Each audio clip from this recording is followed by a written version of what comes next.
Now let's talk about heteronomous cultures. In a heteronomous culture, society sets the rules. Think traffic laws, laws against murder and theft.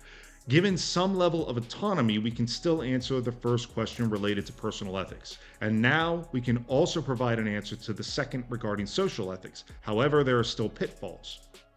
First and most importantly, we still have the issue of my morals against your morals, except in this case, it's my group's morals against your group's morals. Ravi Zacharias put it sharply. In some countries, they're taught to love their neighbors, in others, they're taught to eat them. Do you have a personal preference? Where do the morals come from? They come from flawed men like you and me. Second, there is the issue of tyranny of the majority. If everyone is allowed an equal say, then in a group of 100 people, if 51 vote that the other 49 should lose their rights, they will lose them. A horrific example of this was Nazi Germany. Though the majority may not have agreed with the eradication of the Jews, enough were willing to look the other way to allow the institutions to implement the systems that made it happen. This is one of the reasons America was founded as a republic, with state and local governments, allowing greater say for the people that live in each district. However, we still see this bifurcation of ideals at the highest level in our nation, and these issues seem to become more profound each year. James Madison specifically warned about this in his Federalist Papers 10, stating that factionalism would lead to instability, injustice, and confusion when one group's interests override other groups or the common good.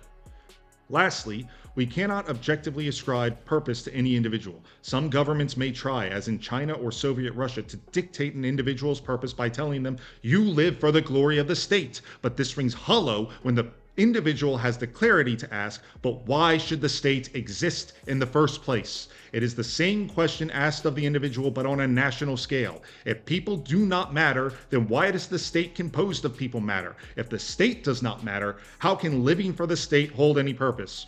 At a minimum, we find ourselves trapped in circular reasoning with no real answers. At a maximum, we find that in any heteronomous culture, we are again left with a meaningless life and a fundamental inability to come up with a rational ethical system. I will not waste any more time talking about this form of culture, but suffice it to say it constitutes the majority of cultural systems on the planet. And with the widespread abandonment of God in the West, we see a slow movement by governments around the world to quietly unite into a one world government, a liberal world order, for they have reasoned within themselves that without common ethical standards between the nations, they will eventually be doomed to war. Unfortunately, I think they have only recently realized that such efforts will likely lead to the war they so fear, as dictators in China and Russia will not so easily give up their power. Nevertheless, this is a discussion for another time. Hey, Editor Josh here.